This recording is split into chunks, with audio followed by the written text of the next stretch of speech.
Welcome to session 11 of your writing journal phase or journal writing phase, strengthening your structure.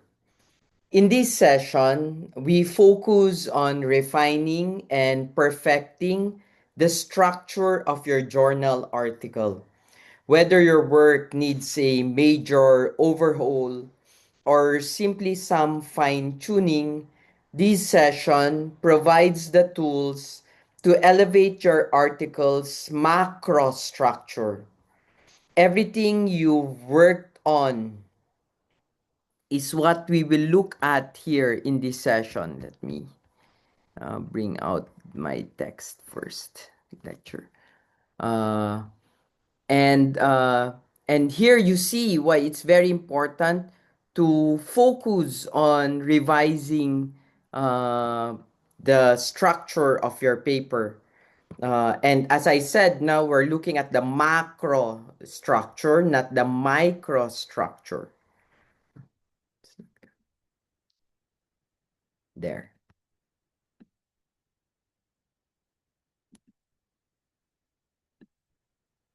So everything you've worked on across previous sessions, your abstract, your argument, your claims, your evidence, now comes together into one coherent whole. Before diving into today's tasks, uh, let's reflect on the journey so far. Over the past 10 sessions, you've built a strong foundation, revising your plan, selecting your manuscript, crafting your abstract, structuring your argument, choosing a journal, reviewing scholarship, articulating significance, and presenting evidence. Now, in session 11, you are ready for structural excellence where all previous work unifies. So, let's look at the power of structure. Structure is one of the most essential components of a journal article. Well-organized writing allows readers to follow your ideas, retain information, and understand your argument. Studies show that readers move more quickly and remember more when structure is clear. As writers, organizing our ideas also improves our own understanding. Without strong structure, ideas collapse. With it, your arguments stand firmly. But there is a challenge to achieving strong structures. Achieving strong structure is challenging. We often write in the order ideas occur to us, not in the order readers need. Computers make this harder because we see only small portions at a time. The best structure often emerges only after much writing is already done.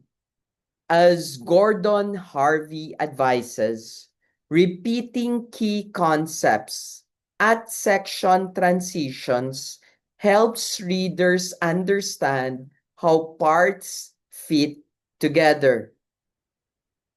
Now, you've heard me refer to macro structure a while ago. There's a very huge difference between macro structures and microstructures. Academic writing has two levels of structure, macrostructure and microstructure. Macrostructure is the big picture. It's the overall logic and organization of your argument. Microstructure is the clarity within sentences and paragraphs. This session focuses on macrostructure. Microstructure comes in the next one, in fact. The goal is to ensure your article's hierarchy and logic are visible and purposeful. Now let's look at the article's argumentative shape. A strong article follows an argumentative shape. It begins with the central argument, D, and then shows the reasons, A, B, C.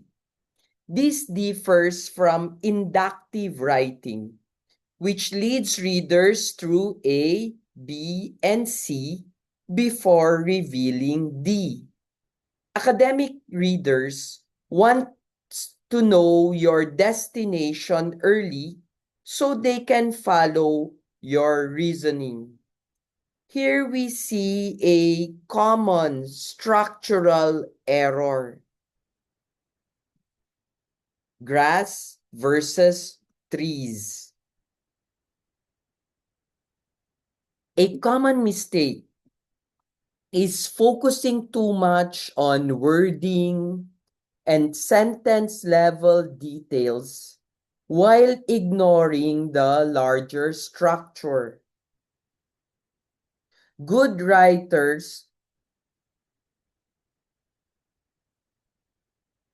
move between the grass, the detailed sentences, and the trees, the overarching structure. Today's exercises help you zoom out and see the whole article at once.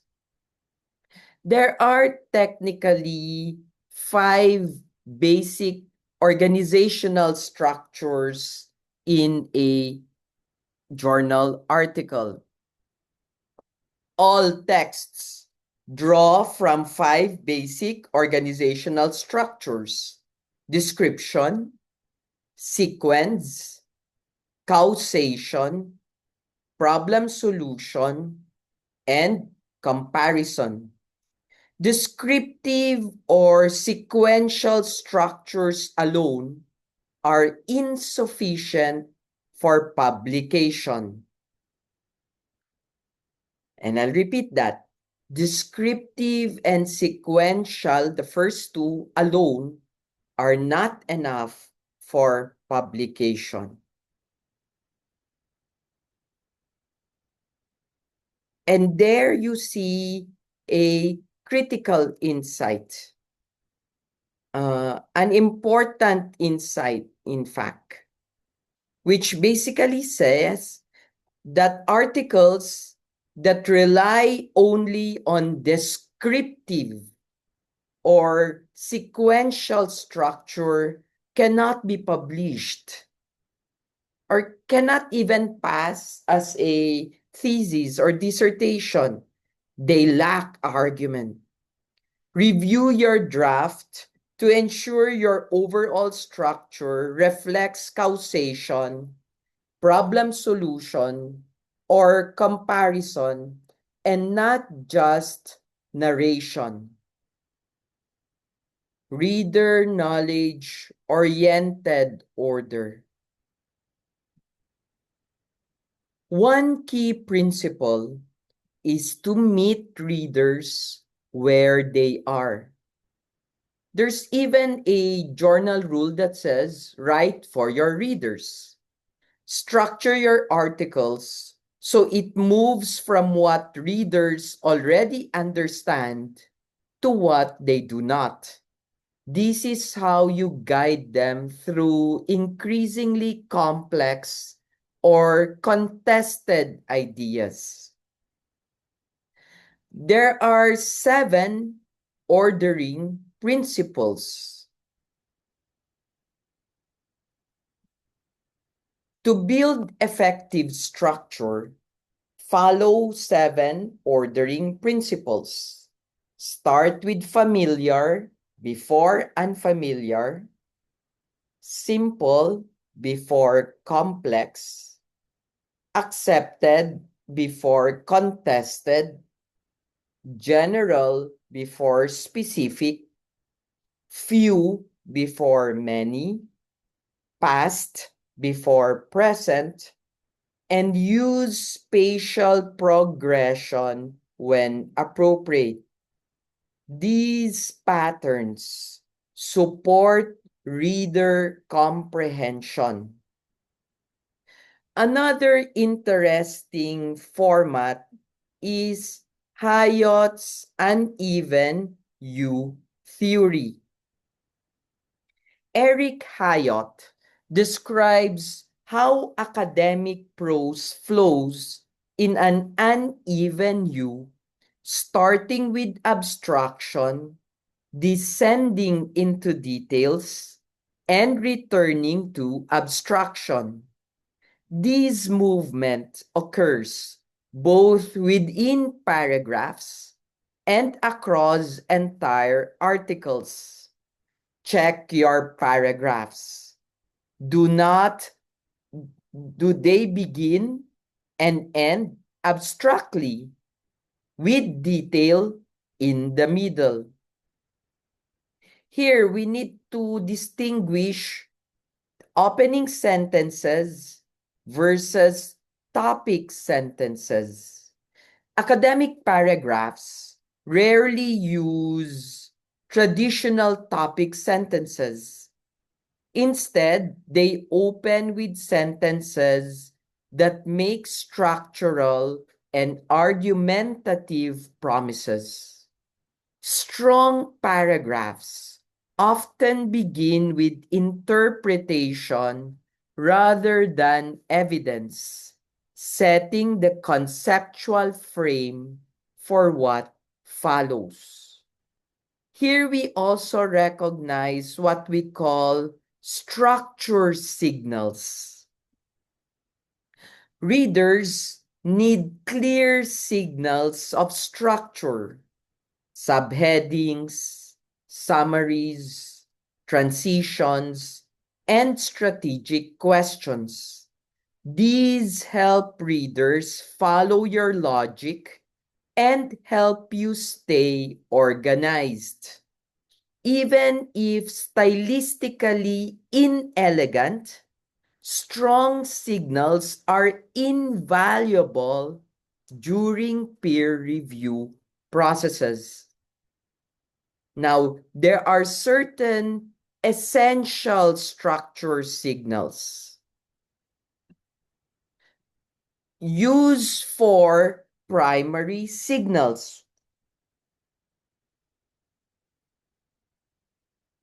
Subheadings are needed every 5 to 7 pages. A synopsis at the end of your introduction is almost needed. Or summing up sentences at the ends of sections. Switch signaling words that mark logical turns. These tools help orient readers and clarify your structure. Now, here we see the power of subheadings. Subheadings benefit both readers and authors. Readers understand organization more quickly. Authors can keep the entire article in view. Clear headings make reviewers more sympathetic, even when improvements are needed. Here we see a common genre confusion. A major source of structural problems is using the wrong genre template. Academic writers read many forms, newspapers, novels, blogs, and sometimes unconsciously mimic those macro structures. But journal articles have their own distinctive structure, and we need to pay attention at that. In fact, there are problematic or misleading genre structures. Newspaper articles, for example, use inverted pyramids. Editorials are rather short and rhetorical. Magazines' features begin with anecdotes. These structures do not fit academic argumentation. They avoid importing them into your articles. There are also more genres that mislead. Blog posts are informal. Mystery novels withhold conclusions. Reports present raw data without argument. These styles lead to warped macrostructure in journal articles. They reveal your argument early or reveal your argument early. Don't write in mystery. There are also cross-cultural rhetorical differences. Journal article structure is not universal. Many cultures write in circular, digressive, or parallel styles. If you grew up in a non-Western context, your challenges may come from contrasting rhetorical traditions, and this is not from a flaw in your ability. For example, uh, West African traditions descend from are dense and elusive. Traditional Chinese texts use four-part and eight-legged structures. Romance languages use digression. Understanding these differences helps identify why Western academic structures may feel unnatural. Let's look at the ancient Greek foundation because this is technically where what we follow. Western academic structure descends from ancient Greek rhetoric, exordium, narratio, partitio, confirmatio, refutatio, and peroratio. These elements survive today in the introduction, thesis, evidence, and conclusion structure. And something we can in fact learn from. Now, there is also a misunderstanding that dissertation and book chapter between dissertation and book chapters. A frequent mistake is writing a journal article as though it were a dissertation or book chapter. A journal article must stand alone. Focus tightly on one significant idea and not depend on surrounding chapters for contexts. Let's look at the science quantitative macro structure.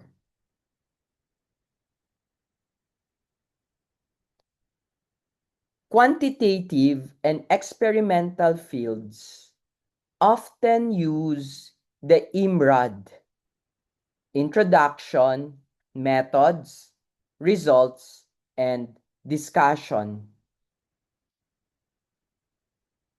This structure narrows from broad context to specific findings. They expand to implications, and it mirrors the structural movement of the uneven U.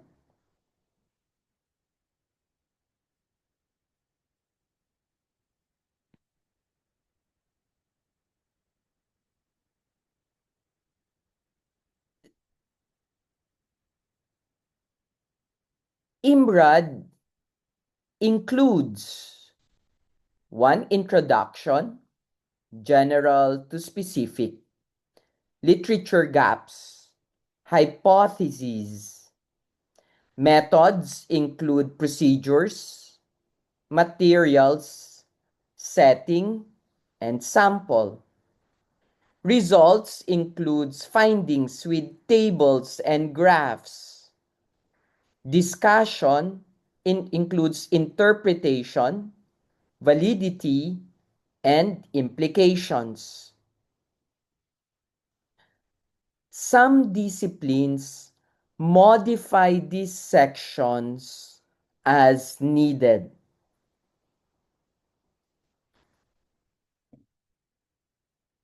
Let's look at the UMINT macrostructure. Humanities and interpretive social science articles follow essayistic structure, continuous interpretation layered with evidence. Unlike science qua articles, they do not separate results from discussion. Interpretation happens, therefore, thoughtfully. Let's look at the typical UMINT article. UMINT articles usually includes introduction with a vivid example, scholarly debate review, argument statement and significance, the body, which includes context, analysis, sub-arguments, counter-arguments, summing up, and conclusion. This is, of course, discipline-specific variations. There are, of course, discipline-specific variations, and we need to pay attention at that also. So, disciplinary variation examples. Different disciplines adopt different norms. Linguistics uses extensive literature reviews. Applied linguistics adds pedagogical implications. Anthropology devotes large sections to theoretical background and field site context. Always study your field's conventions. And how do you do that? We go back to the first session where we said no read, no write. Let's go back to the macro structures. And here we talk about the synaptic macro structures. Some humanities scholars use synaptic structure. That means poetic, nonlinear, question-driven, epiphany-oriented.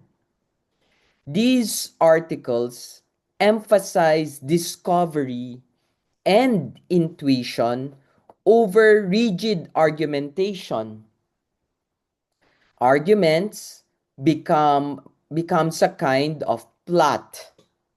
However, we should issue certain warnings about the synaptic style.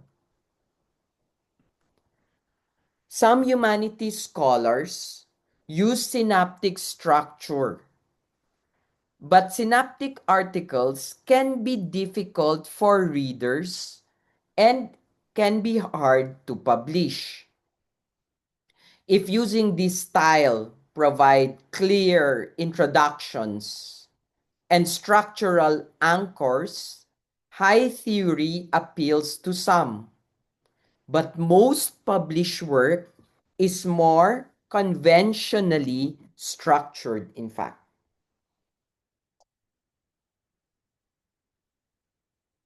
Let's digress a bit and focus on something often neglected: outlining. Outlining after drafting, or what we call a post draft outline, is one of the most powerful tools for improving structure. It reveals what your article is actually doing, not just what you intended. Many authors consider it very essential. Let's look at traditional outlining method. Traditional outlining uses numbers and letters to show hierarchy. This works well for many writers, though alternatives exist for those who feel constrained by linear formats. So, let's look at alternative outlining methods. Alternative methods include map outlines, flowcharts, storyboards, and speaking your structure aloud using a make it social outline. Use whichever method helps you see relationships among ideas. There is an interesting type of outlining: the Herrera motivation outline. The Herrera motivation outline uses two columns: structure on the left, motivations on the right. It helps authors, especially those from underrepresented groups, track both what they're saying and why they are saying it. Let's look at an example of the Herrera motivation outline. In an example article by Brian Herrera, structural sections are paired with the deeper motivations behind each. This dual perspective reveals the intellectual and emotional drivers of each part of the piece. Or we can look at the Klima questions outline. Academic coach Alan Klima suggests outlining with questions instead of statements. Readers read to get answers. So structuring around questions naturally leads to logical flow. Ask in what ways questions to generate clarity. Now, here we go to your tasks. And this is your first task, no? Your first task is to outline a published article. Your first task is to outline a published article in your field. Note section length, arguments, citation counts, and structural choices. These helps clarify your discipline's norms and expectations. But what do you want to look for? When outlining a published article, analyze length, visual elements, placement of argument, and citation patterns. Identify what the article does well and where it struggles. This helps define your own article's goals. After you have analyzed your article, we can now look at creating your post-draft outline. Your next task is to outline your own article as it currently stands. These show structural strengths and weaknesses. So even if your draft feels messy, outlining is crucial at this stage. First, we need to highlight your article's current structure. Begin by highlighting three things: the structure signals in purple, your key subject terms in green, and your argument in blue. This visual coding reveals patterns and gaps in structure, which will prove to be helpful in the long run. Next, analyze structural signals.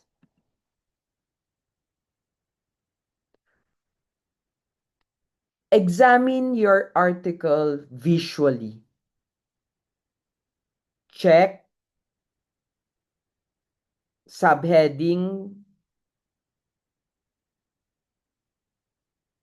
frequency, synopsis presence, summing up sentences, and section balance.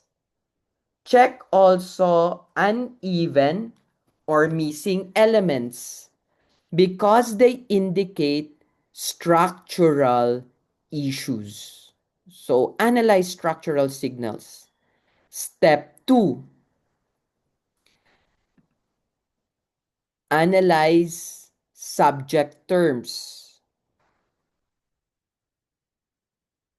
Well, these are all step 2. Analyze where key subject terms appear. If they disappear for paragraphs at a time, you have digressions. Key terms should appear regularly, especially in transitions. Another step 2, analyze argument statements. Your argument must appear throughout your article, not only in the introduction and conclusion. Aim to highlight blue statements in each major section.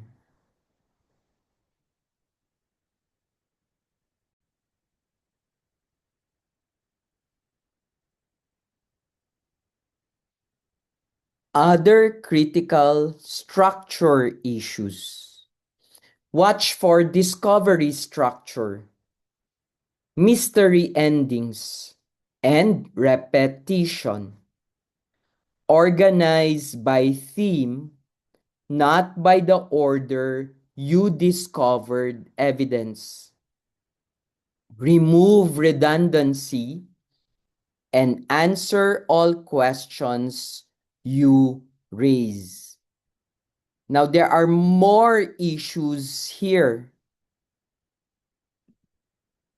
Science Square writers should check for section creep, methods drifting into results, or discussion drifting into results. Keep each section distinct to maintain structural clarity.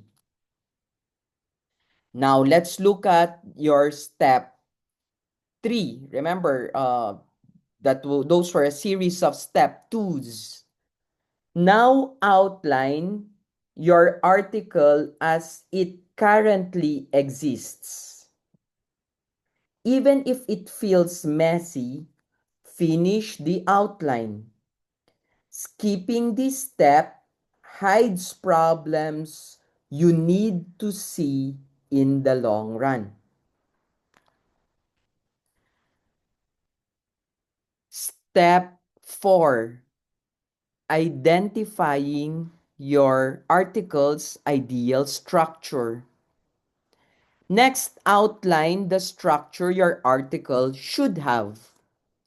Add missing summing up, move arguments to more prominent positions, and cut digressions. Use published models as guides. Once that is done, we can move now to the task of restructuring your article. Begin restructuring your article based on your new outline. This process can feel scary, but it strengthens your work. Move paragraphs, revise transitions, and rebuild flow where needed. In restructuring, there are certain guidelines that can help us. Simply rearranging paragraphs isn't enough. You must also revise them. Cohesion comes from rewriting paragraphs to fit their new locations. Restructuring is challenging, yes, but very transformative. So take it slowly and then work on it. Once restructuring is complete, revisit earlier structural questions to confirm improvements. This is also a good time to send your query letter or share your draft for peer feedback.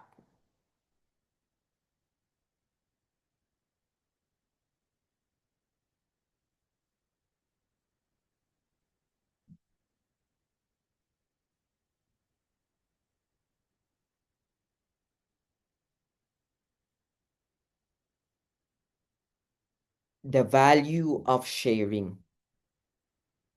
Sharing your work re-energizes your commitment.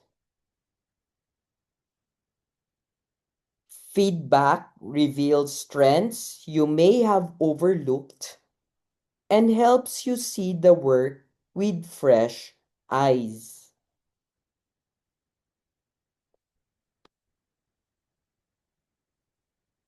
But also, just as we said, always pay attention at your tracking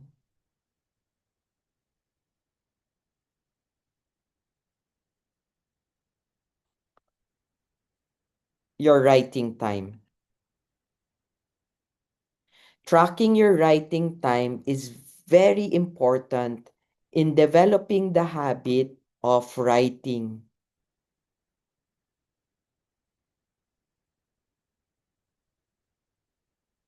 15 minutes minimum, 30 minutes daily for solid progress, 60 minutes for deep work, 120 minutes for extended concentration. Review your writing patterns consciously. Now, some key takeaways.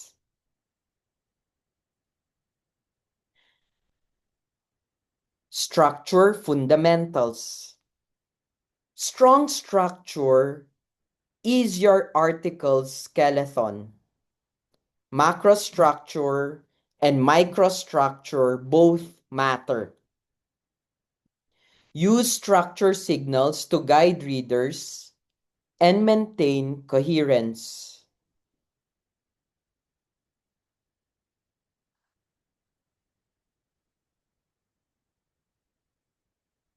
Next, argumentative shape. Lead with your argument. Use the 5 building blocks, especially causation, problem solution, and comparison. Order your material strategically and apply the uneven U.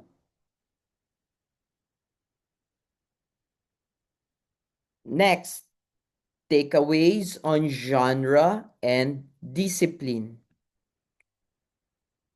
Avoid faulty genre models. Recognize cultural rhetorics. Study the conventions of your own discipline, whether IMRAD, essayistic, or another form. Learn from reading.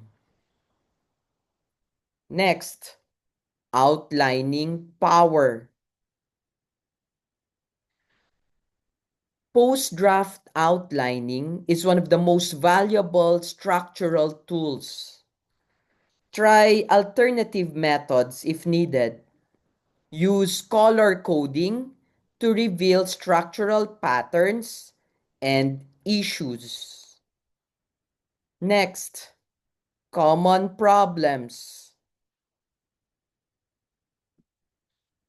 Avoid discovery structure, mystery endings, repetition, unanswered questions, and section creep.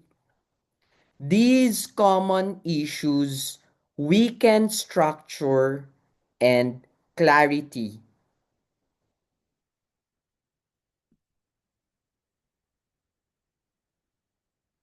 Now, moving forward, completing major structural changes is a sign of growth and clarity, not failure. Restructuring shows scholarly maturity. Trust the process. It brings your article closer to publication. And lastly, your next steps. Complete your restructuring, review structural checklists, seek feedback if possible, and prepare for the next session on microstructure, where you'll refine paragraph level cohesion. Remember, your commitment is paying off.